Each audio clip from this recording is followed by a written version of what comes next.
আসসালামু আলাইকুম। আমি মোহাম্মদ মুজাম্মেল হক, প্রভাষক, মনোবিজ্ঞান বিভাগ, ধনিয়া কলেজের অনলাইন ক্লাসে তোমাদেরকে স্বাগত জানাচ্ছি। আজকের আলোচ্য বিষয় প্রেষণা ও আবেগ অংশ। প্রথমেই আমি আলোচনার শুরুতেই প্রেষণার শব্দগত অর্থ কি আমি তা একটু বিশ্লেষণ করব, আলোচনা করব। প্রেষণার ইংরেজি মোটিভেশন তা এসেছে ল্যাটিন ওয়ার্ড মোভিয়ার থেকে, যার অর্থ টু মুভ, অর্থ পরিচালনা করা, প্রেরণা করা, গতিশীল করা। অর্থাৎ শাব্দিক অর্থে প্রেষণা বলতে বোঝায় কোনো একটা অবস্থার কারণে আমাদের প্রাণী বা মানুষের যখন গতিশীল হয় তখন সেই গতিশীলতাটাকে বলা হয় প্রেষণা। প্রেষণার বিভিন্ন সংজ্ঞা দিয়েছেন বিভিন্ন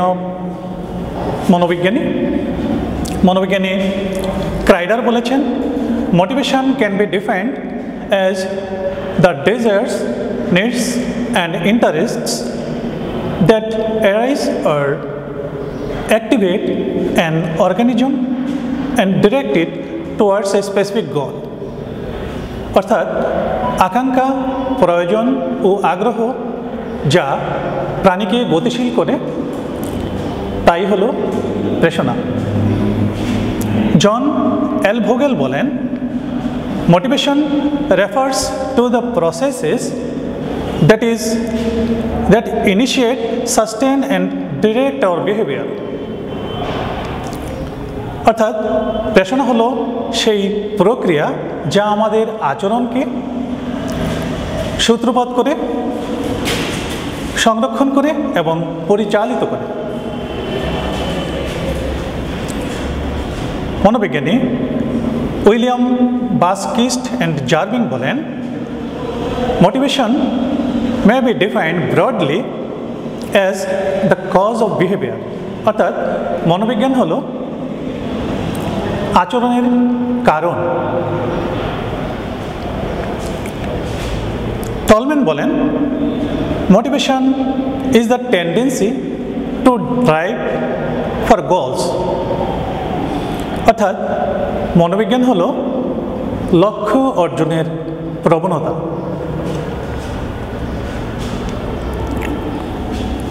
আমি আরও কিছু মনোবিজ্ঞানী ও মনীষীর এ বিষয়ে সংজ্ঞা আলোচনা করব। ভারতের প্রয়াত রাষ্ট্রপতি APJ আব্দুল কালাম বলেছিলেন, আমরা স্বপ্নে যা দেখি তা প্রেষণা নয়, তা স্বপ্ন নয়, তাই স্বপ্ন যা আমাদেরকে ঘুমাতে দেয় না। অর্থাৎ আমরা স্বপ্ন যা দেখি তা কোনো স্বপ্ন নয়, তাই স্বপ্ন যা আমাদেরকে ঘুমাতে দেয় না। এখানে যা আমাদেরকে ঘুমাতে দেয় না তার নামই স্বপ্ন, তার নামই গভীর স্বপ্ন, তার নামই প্রেষণা। আমি প্রেষণার প্রাসঙ্গিক বিষয়ে সক্রেটিসের একটি উক্তি উপস্থাপন করব। সক্রেটিস বলেছিলেন, I cannot teach anyone anything, but I can make them think. অর্থাৎ আমি কাউকে শেখাতে পারি না, কিন্তু কীভাবে চিন্তা করতে হয় আমি তা শেখাতে পারি। অর্থাৎ এভাবে চিন্তা করা, মানুষকে অনুপ্রাণিত করা, মানুষের মাঝে প্রেরণা শক্তি, উদ্দীপনা শক্তি জাগানোর নামই হলো প্রেষণা। সক্রেটিস সঠিকভাবে সে কাজটা করতে পেরেছিলেন। আমি কবি কাজী নজরুল ইসলামের একটি উক্তি টানব এই প্রসঙ্গে। কাজী নজরুল ইসলাম বলেছিলেন, থাকবো না কুবদ্ধ করে, দেখবো এবার জগৎটাকে। এই যে বাসনা, দেখার যে বাসনা, ব্যাকুলতা, এই বাসনা আর ব্যাকুলতার নামই হলো প্রেষণা। রবীন্দ্রনাথ বলেছেন, তোরা যে যা বলিস ভাই আমার সোনার হরিণ চাই, তোরা যে যা বলিস ভাই আমার সোনার হরিণ চাই। এই যে চাওয়া, এই যে ব্যাকুলতা, এটা প্রেষণার কারণে সৃষ্টি হয়, এটা তাড়নার কারণে সৃষ্টি হয়। তাহলে আমরা যদি প্রেষণাকে সংক্ষিপ্তভাবে বলতে চাই, প্রেষণা হলো কোনো একটা বিষয় সম্পর্কে পাওয়ার জন্য মনের মাঝে আগ্রহ সৃষ্টি হওয়া, তাড়না সৃষ্টি হওয়া, তাগিদ সৃষ্টি হওয়া, চাহিদা সৃষ্টি হওয়ার নামই হলো প্রেষণা। আমরা প্রেষণা সম্পর্কে আলোচনার এই পর্যায়ে প্রেষণার চক্র কি, আমি সে বিষয়ে আলোচনা করব।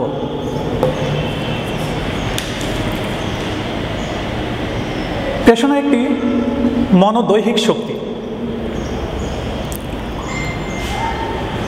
এই শক্তি শারীরিক, মানসিক, পরিবেশগত এবং বিভিন্ন পরিস্থিতির কারণে সৃষ্টি হয় এবং এই একটা অভাববোধ থেকে এই প্রেষণাটার সৃষ্টি হয়। এই অভাববোধ দূর না হওয়া পর্যন্ত প্রাণীর মাঝে এই প্রেষণা চলতে থাকে। আবার অভাববোধ যখন দূর হবে তখন প্রেষণাও বিলুপ্তি ঘটে। তার মানে এই নয় যে প্রেষণা একবারে বিলুপ্তি হলো আর কখনই তা আবার সঞ্চালন হবে না, তখন কখনো আবার উদ্ভব হবে না, এমনটা নয়।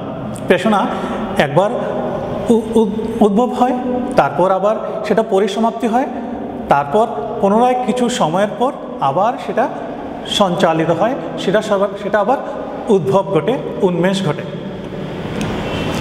প্রেষণার প্রথম পর্যায়ে প্রেষণার মাঝে অভাববোধ সৃষ্টি হয়, প্রাণীর মাঝে অভাববোধ সৃষ্টি হয়, মানুষের মাঝে অভাববোধ সৃষ্টি হয়, তারপর প্রাণীর মাঝে একটা তাড়নার সৃষ্টি হয়। তৃতীয় পর্যায়ে তাড়নাকে দূর করার জন্য করণ আচরণ করতে হয়, অর্থাৎ তাড়নাকে দূর করার জন্য আমরা যে আচরণগুলো করি তাই হলো করণাচরণ। করণাচরণের মাধ্যমে আমাদের সন্তুষ্টি লাভ হয়, অর্থাৎ আমরা যা চাই সেই লক্ষ্যে যদি পৌঁছতে পারি তাহলে ক্ষণিকের জন্য ভারসাম্য ফিরে পাই এবং প্রাণী বিশ্রামে চলে যায়। কিছুক্ষণের জন্য প্রাণী বিশ্রাম নেয়, ভারসাম্য ফিরে পায়, আবার পুনরায় সেই প্রেষণা আবার প্রাণীর মাঝে, মানুষের মাঝে উদ্ভব হয়। প্রেষণার কিছু প্রেষণা রয়েছে খুব প্রতিনিয়ত তৈরি হয়, আবার কিছু প্রেষণা একটু বিলম্বিতভাবে তৈরি হয়। যেমন আমাদের খাদ্য, আমাদের তৃষ্ণা, আমাদের নিদ্রা, এগুলা প্রতিনিয়তই আমাদের মাঝে তৈরি হয়, আমাদের প্রতিদিন তৈরি হয়, নিত্যদিন তৈরি হয়। আবার কিছু প্রেষণা আমাদের একটু বিলম্ব ঘটে, যেমন আমাদের পোশাক কেনার যে প্রেষণা, আমরা এই প্রেষণাটা কয়েক মাস, কখনো কখনো বছর পরেও আমরা সেই পোশাক কেনার যে আকাঙ্ক্ষা, সেই প্রেষণাগুলো আমাদের মাঝে উদয় হয় এবং আমরা তার পরিসমাপ্তি করে থাকি। আমরা একটা উদাহরণ দিয়ে প্রেষণার চক্রটা একটু বুঝিয়ে দেব। যেমন মানুষের মাঝে বা প্রাণীর মাঝে যদি তৃষ্ণা জন্মে, সে যদি তৃষ্ণার্ত হয়, সে পানির অভাব বোধ করবে। সে পানির অভাবটাকে দূর করার জন্য সে এদিক সেদিক ছোটাছুটি করবে। সে কখনো টিউবওয়েলের ধারে যাবে, কখনো পানির বোতল খুঁজবে, কখনো কলসি খুঁজবে, কখনো কোনো পানির সুপেয় পানির উৎস খুঁজবে। এভাবে সে পানিকে তৃষ্ণা নিবারণের জন্য সে যে আচরণগুলো করলো সেই আচরণগুলোকে বলা হয় করণাচরণ। আর করণাচরণ করার পরে প্রাণী যখন সন্তুষ্টি লাভ করবে, অর্থাৎ পানি সে পেয়ে যাবে, তখন সে সন্তুষ্ট হবে। সেই পর্যায়টাকে বলা হয় সন্তুষ্টি, এবং পরবর্তীতে সে ভারসাম্য ফিরে পাবে এবং বিশ্রামে চলে যাবে। এভাবে প্রাণীর প্রেষণা প্রথমে অভাববোধ, তারপর তাড়না, তারপর করণাচরণ, তারপর সন্তুষ্টি লাভ, এভাবে পর্যায়ক্রমেভাবে চলতে থাকে। প্রেষণার এই পর্যায়গুলো প্রাণীর জীবনে বারবার ঘুরে আসে।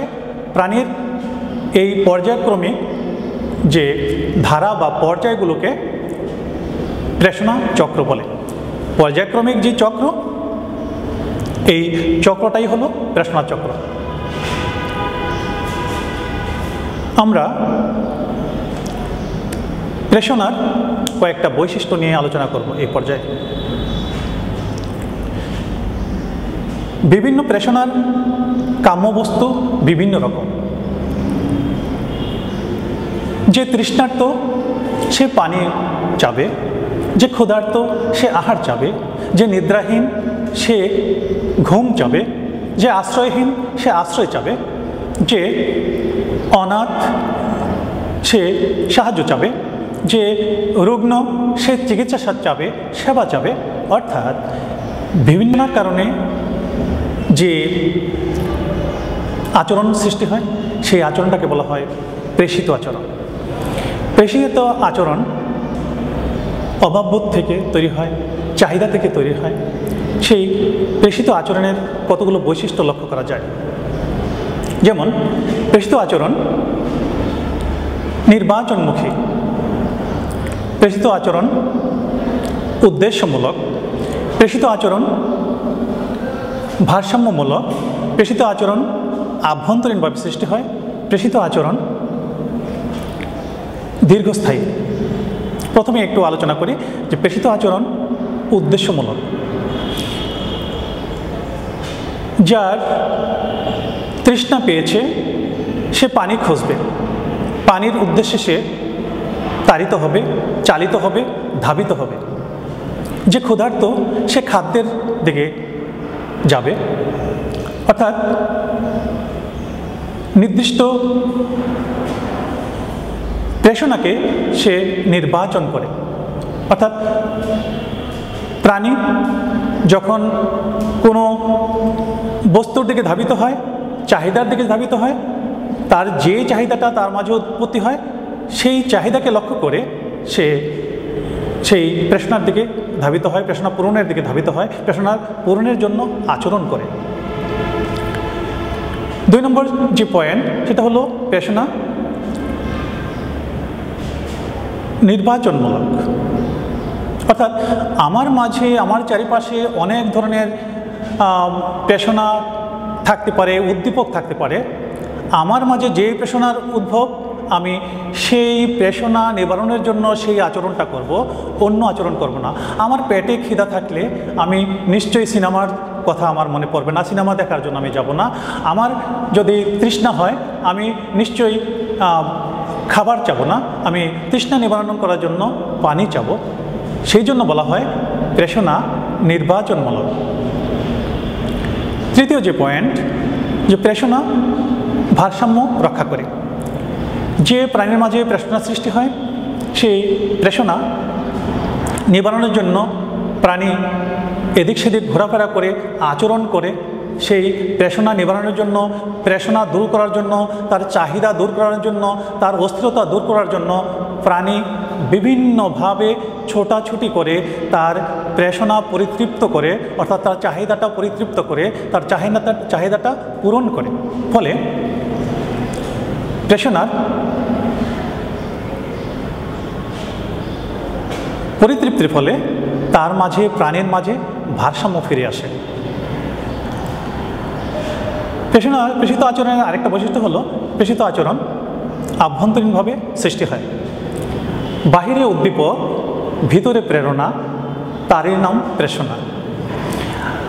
আমাদের চারিপাশে হাজারো উদ্দীপক রয়েছে, সেই হাজারো উদ্দীপক থেকে আমরা আমাদের মতো প্রেষণাটা বেছে নিই, আর বাইরের উদ্দীপকটা আমাদেরকে উদ্দীপ্ত করে সেটা জৈবিক প্রেষণা হোক কিংবা সামাজিক প্রেষণা হোক, বাইরে উদ্দীপনা জাগায় আর সেই উদ্দীপনা আমাদের ভিতরে আলোড়িত হয়, উদ্দীপ্ত হই, আমরা সেই আচরণটা করি এবং সেই আচরণ করার মাধ্যমে আমাদের প্রেষণাটা পূরণ করি। অর্থাৎ উদ্দীপক জাগায় বাইরে থেকে, আর সেই উদ্দীপনাটা জাগে আমাদের ভিতরের মাঝে। সেই কারণে বলা হয় প্রেষণা আভ্যন্তরীণভাবে সৃষ্টি হয়। আরেকটা বৈশিষ্ট্য হলো প্রেষণা আভ্যন্তরীণভাবে সৃষ্টি হয়ে তা পরক্ষণই শেষ হয়ে যায় না। প্রেষণা একবার শুরু হয়, কিছুক্ষণ পরিতৃপ্তি লাভ করার পরে কিছুক্ষণ পর সে আবার সেটার পরে সমাপ্তি ঘটে, সন্তুষ্টি লাভ করে, কিছুক্ষণের জন্য স্থায়ী হয়, ধীর হয়, স্থিতি হয়, তারপর ভারসাম্য ফিরে পাওয়ার পর কিছুক্ষণ পর আবার পুনরায় সেই অভাববোধ সৃষ্টি হয়, তার মাঝে তাড়নার সৃষ্টি হয়, তার মাঝে করণ আচরণের সৃষ্টি হয়, তাড়না দূর করার জন্য আচরণ সৃষ্টি হয়, তারপর সে সন্তুষ্টি লাভ করে, ফলাফল সে আবার সে ভারসাম্য ফিরে পায়। এভাবে প্রাণীর মাঝে পর্যায়ক্রমে প্রেষণার ধাপগুলা, প্রেষণার বৈশিষ্ট্যগুলা প্রাণীর মাঝে লক্ষ্য করা যায়, প্রাণীর মাঝে আমরা দেখতে পাই। এবং প্রাণী যতদিন বেঁচে থাকে প্রেষণা এটা চলতে থাকে। সেই জন্য বলা হয় প্রেষণাটা দীর্ঘস্থায়ী, প্রেষণাটা তুলনামূলক স্থায়ী। এবার আলোচনা করব প্রেষণার শ্রেণীবিভাগ নিয়ে। অর্থাৎ প্রেষণাকে কয়টা ক্যাটাগরিতে আমরা ভাগ করতে পারি, কয়টা শ্রেণীতে ভাগ করতে পারি, সে বিষয়ে এখন আলোচনা করব। মানুষের উৎপত্তির বা গুরুত্বের ভিত্তিতে প্রেষণাকে অধিকাংশ মনোবিজ্ঞানী দুই ভাগে ভাগ করেছেন। একটা হলো জৈবিক প্রেষণা, আর একটা হলো সামাজিক প্রেষণা। জৈবিক প্রেষণা জীবের মাছ থেকে সৃষ্টি হয়, জীবের কোষকলার চাহিদার কারণে প্রাণীর মাঝে সৃষ্টি হয়। কোষকলার যদি কোনো অভাব সৃষ্টি হয় তখন প্রাণী সে অভাব পূরণ করার জন্য আচরণ করে, সেই আচরণটাকে বলা হয় জৈবিক প্রেষণা। জৈবিক প্রেষণার মানুষের মাঝে সৃষ্টি হয়, প্রাণীর মাঝে সৃষ্টি হয়, সকল প্রাণীর মাঝে লক্ষ্য করা যায়। জৈবিক প্রেষণার প্রাণীর জন্য অপরিহার্য। এমন নয় যে জৈবিক প্রেষণা যদি আমি পূরণ না করি তাহলে প্রাণী ভালোভাবে থাকতে পারবে, বাঁচতে পারবে, এমন নয়। অর্থাৎ জৈবিক প্রেষণা যদি পূরণ করা না হয় প্রাণীর জীবন সংহার হবে, প্রাণীর জীবন বিপন্ন হবে। ফলে জৈবিক প্রেষণাকে বলা হয় মুখ্য প্রেষণা। এবং এই প্রেষণা প্রাণী জন্মগ্রহণ করেই প্রাণীর মাঝে লক্ষ্য করা যায়। সেই জন্য এই প্রেষণাকে সহজাত প্রেষণাও বলা হয়। দ্বিতীয় যে প্রেষণা সেটা হলো সামাজিক প্রেষণা। যে প্রেষণাটা সমাজ থেকে আমরা শিখি, সমাজের বিভিন্ন বৈশিষ্ট্য, সমাজের বিভিন্ন আচার আচরণ সমাজের সাথে আমাদের উপযোজন করার জন্য, খাপ খাওয়ানোর জন্য সমাজ থেকে যেই প্রেষণাগুলো শিখি, সমাজ থেকে যেই চাহিদাগুলো অর্জন করি, সেই প্রেষণাগুলোকে বলা হয় সামাজিক প্রেষণা। সামাজিক প্রেষণা ব্যক্তির মাঝে বা প্রাণীর মাঝে যদি পূরণ করা না হয় ব্যক্তি বা প্রাণী মারা যাবে না, কিন্তু তার মনের পরিতৃপ্তির জন্য, মনের প্রশান্তির জন্য, মনের বিকাশের জন্য এই প্রেষণাগুলো দরকার হয়। ফলে এই প্রেষণা প্রাণী বা ব্যক্তির যদি পূরণ করা না হয় সে মারা যাবে না। সেই জন্য ওই প্রেষণাগুলোকে বলা হয়, সামাজিক প্রেষণাগুলোকে বলা হয় গৌণ প্রেষণা। আবার এই প্রেষণাগুলা সমাজ থেকে শিখে। কোন সমাজ থেকে সমাজে এই প্রেষণাগুলো পার্থক্য হয়। যেমন কোনো সমাজে কোনো ব্যক্তি দেখা যায় যে চুরি করে স্বভাব থেকে। কোনো সমাজে দেখা যায় চুরি করে সে উন্নতি হওয়ার জন্য, কোনো সমাজে কোনো ব্যক্তি এই চৌর্যবৃত্তি পেশনাটাকে নিয়ে যায় মানুষ জেলাসি বা ঈর্ষান্বিত হয়। এটা সমাজ থেকে সমাজে এই শিক্ষণীয় পেশনাগুলো কিছুটা ভিন্নতর হয়। ফলে এই পেশনাগুলোকে বলা হয় শিক্ষালব্ধ পেশনা বা অর্জিত পেশনা। আমরা এটা সমাজ থেকে শিখি, সেই জন্য এটাকে বলা হয় সমাজলব্ধ পেশনা, শিক্ষণীয় পেশনা, অর্জিত পেশনা বা অ্যাকোয়ার্ড লার্নিং।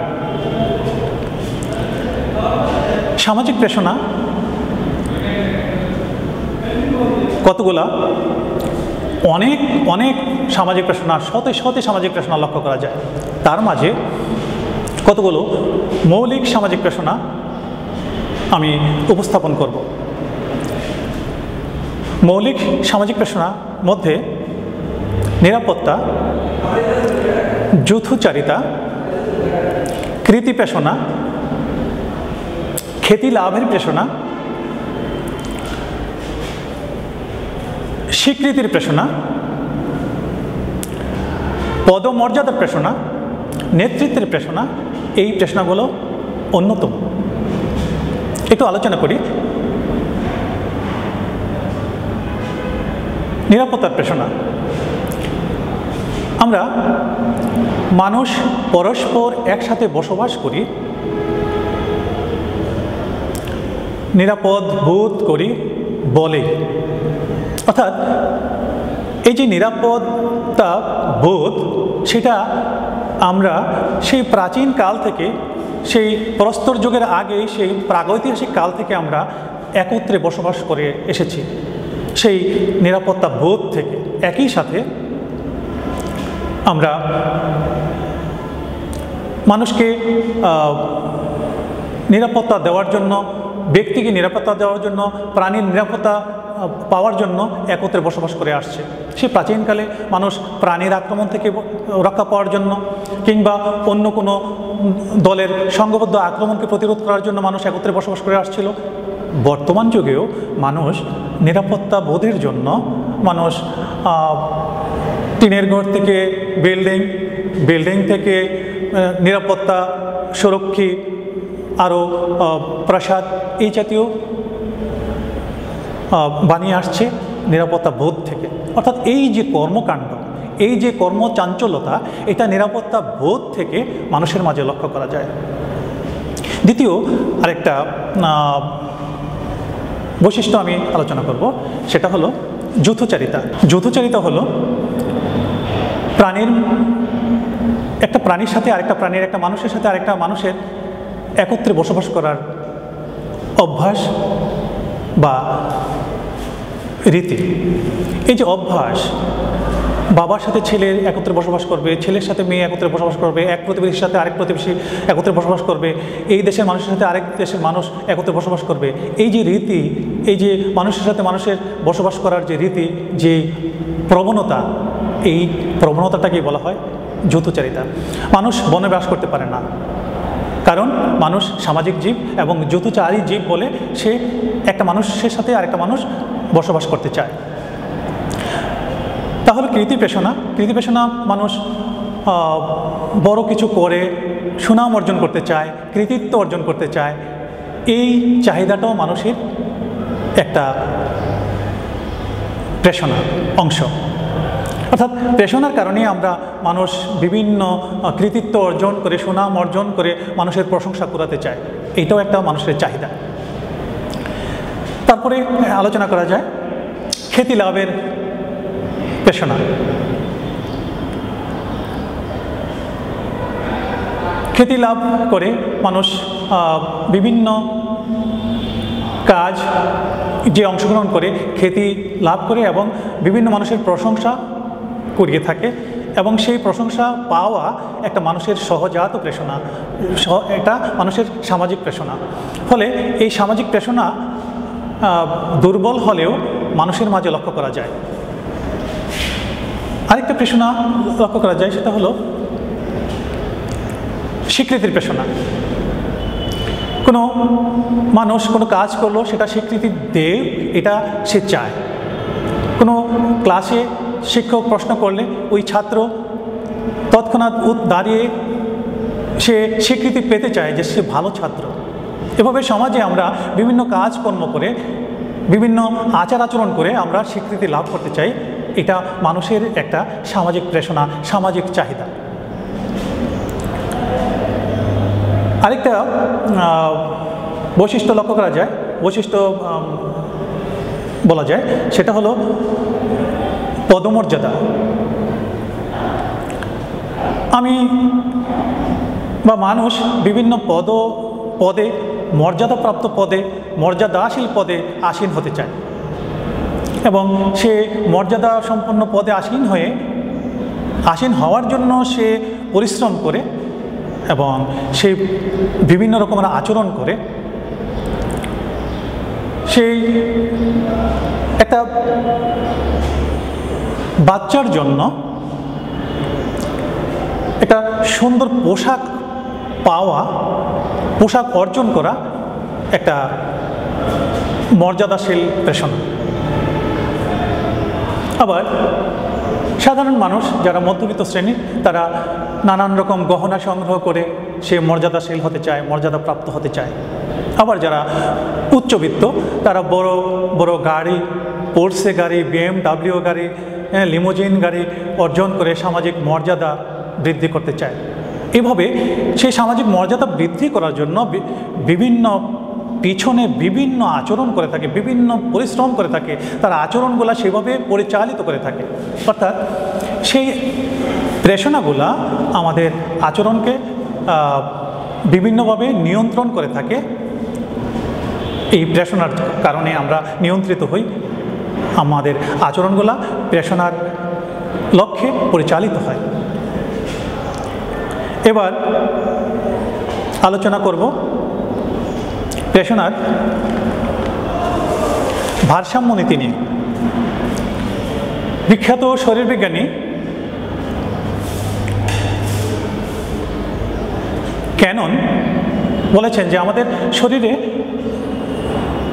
যে ভারসাম্য রক্ষা হয় তা প্রাকৃতিকভাবেই কিছুটা শারীরিক ভারসাম্য রক্ষা করে থাকে।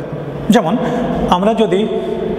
আমাদের শরীর যদি খুব উত্তপ্ত হয়, আমাদের শরীর থেকে ঘাম বের হয়ে সেই প্রেরণাটা, এই অস্থিরতাটা দূর হয় ঘর্ম নিঃসরণের মাধ্যমে, তাপ বিকিরণের মাধ্যমে। আবার যদি আমরা খুব ঠান্ডা আক্রান্ত হই, খুব শীত লাগে, তখন আমাদের শরীরটা কম্পন সৃষ্টি করে, শরীরের তাপ সৃষ্টি করে আমরা স্বাভাবিক অবস্থায় ফিরে আসি এবং আমরা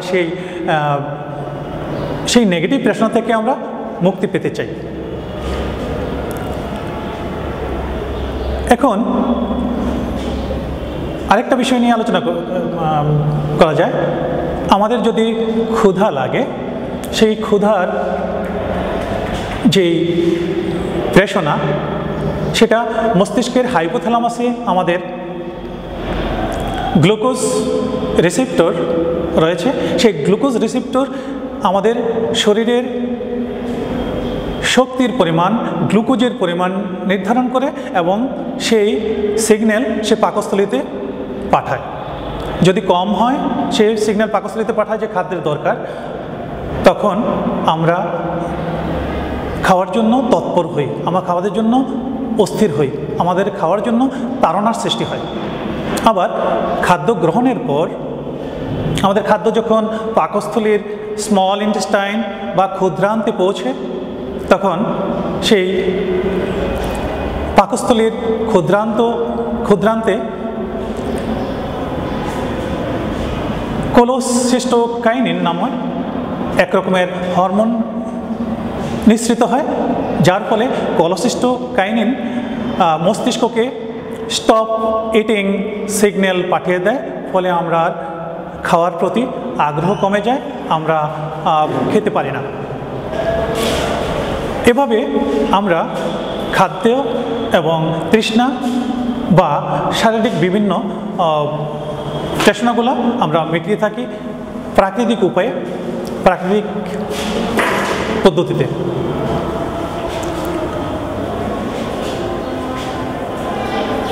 আমরা পানীয়র ক্ষেত্রে যদি আমাদের তৃষ্ণার্ত হই, আমরা যদি পানির অভাব বোধ হয় শরীরে, তখন সেই পানির ঘাটতি আমাদের মস্তিষ্কের হাইপোথ্যালামাসের তৃষ্ণা কেন্দ্রে সিগন্যাল পাঠায়, তখন সেই সিগন্যাল পিটুইটরি থেকে এডিএস হরমোন অর্থাৎ অ্যান্টি ডাইউরেটিক হরমোন আমাদের কিডনিতে নিঃসরণ ঘটায়, অর্থাৎ আমাদের কিডনিতে অ্যান্টি ডাইউরেটিক হরমোন পৌঁছে দেয়। ফলে কিডনি তার শরীর থেকে, রক্ত থেকে পানি সংগ্রহের প্রচেষ্টা বন্ধ করে দেয়, ফলে শরীরের ভারসাম্য রক্ষা করে। এভাবে আমরা শরীর থেকে বিভিন্ন প্রক্রিয়ায় পানির ভারসাম্য রক্ষা করে থাকি। আমাদের খাদ্য গ্রহণ করার পরে আমাদের শরীরে গ্লুকোজের আধিক্য ঘটে। শরীরে গ্লুকোজের আধিক্যের কারণে আমাদের সেই মুহূর্তে সম্পূর্ণ গ্লুকোজ আমাদের দরকার হয় না, ফলে সেই গ্লুকোজটাকে আমরা গ্লাইকোজেনের রূপে আমাদের যকৃতে সঞ্চয় করে রাখি। আবার যখন আমাদের ক্ষুধার লাগে বা খাদ্যের দরকার হয়, তখন সেই যকৃৎ থেকে আমাদের জমা করা গ্লাইকোজেন গ্লুকোজে কনভার্ট করে, গ্লুকোজে রূপান্তর করে আমাদের শরীরকে সাপ্লাই দেয়। এভাবে যকৃতও আমাদের শরীরের ক্ষুধার মিটিয়ে একটা বিরাট ভূমিকা পালন করে, অর্থাৎ ক্ষুধা এবং ক্ষুধাহীনতা পরিমাপকরণে যকৃৎ একটা বিশেষ ভূমিকা পালন করে। এবার আসবো যে প্রেষণা আমাদের শরীরে কী প্রভাব ফেলে। প্রেষণার কারণে আমরা বিভিন্ন কাজকর্ম করে থাকি, অর্থাৎ প্রতিটা কাজের পেছনেই আমাদের প্রেষণা জড়িত।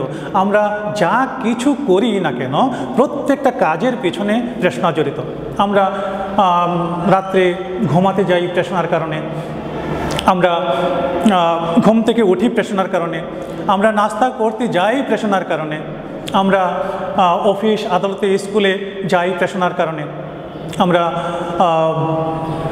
বিভিন্ন কাজকর্ম করি প্রেষণার কারণে, আমরা বিমান চালিয়ে গ্রহ থেকে গ্রহান্তরে ছড়ে যাই প্রেষণার কারণে, আমরা নভোচারী হই প্রেষণার কারণে, আমরা আবিষ্কারে মত্ত হই প্রেষণার কারণে।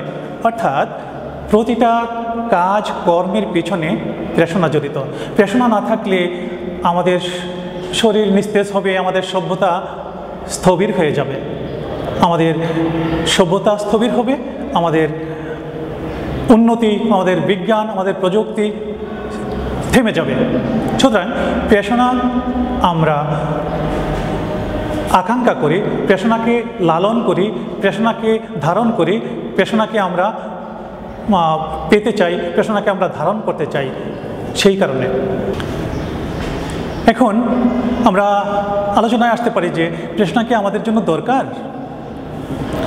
প্রেষণা অবশ্যই আমাদের জন্য দরকার, কিন্তু প্রেষণাকে আমরা দুই ক্যাটাগরিতে ভাগ করতে পারি। একটা হলো ধনাত্মক প্রেষণা আর একটা হলো ঋণাত্মক প্রেষণা। যেই প্রেষণা আমাদেরকে আকৃষ্ট করে, যেই প্রেষণার দিকে আমরা ধাবিত হই, সেই প্রেষণাগুলোকে বলা হয় ধনাত্মক প্রেষণা। আর যেই প্রেষণা থেকে আমরা মুক্তি পেতে চাই, সেই প্রেষণাকে বলা হয় ঋণাত্মক প্রেষণা। এখন কথা হলো যে আমরা কোন প্রেষণাকে ধরে রাখবো, কোন প্রেষণাকে আমরা লালন করব, ধারণ করব। যেই প্রেষণা আমাদেরকে ধাবিত করে, সেই প্রেষণাগুলোই কিন্তু আমাদের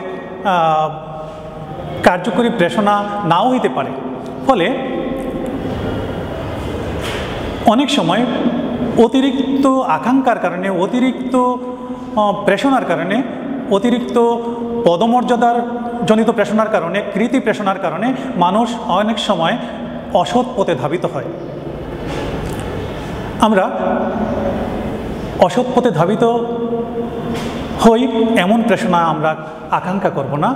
যেই প্রেষণায় আমাদেরকে সৎ পথে পরিচালিত করে, যে প্রেষণাকে আমাদের সৎ পথ থেকে আমাদের উন্নতির দিকে, প্রগতির দিকে, শিক্ষার দিকে, সংস্কৃতির দিকে, বিজ্ঞানে মানুষকে আমরা এগিয়ে যেতে পারি, আমরা সেই পেশনাগুলোকে ধারণ করব, সেই পেশনাগুলোকে আমরা লালন করব। আমি শেষ পর্যায়ে লালনের একটা উক্তি, একটা গানের মাধ্যমে আমি শেষ করব। লালন বলেছিলেন, মন সহজে কিশোই হবা, চিরদিন ইচ্ছে মনে হাল ডিঙ্গায়া ঘাস খাবা, তুমি হাল ডিঙ্গায়া ঘাস খাবা, মন সহজে কিশোই হবা।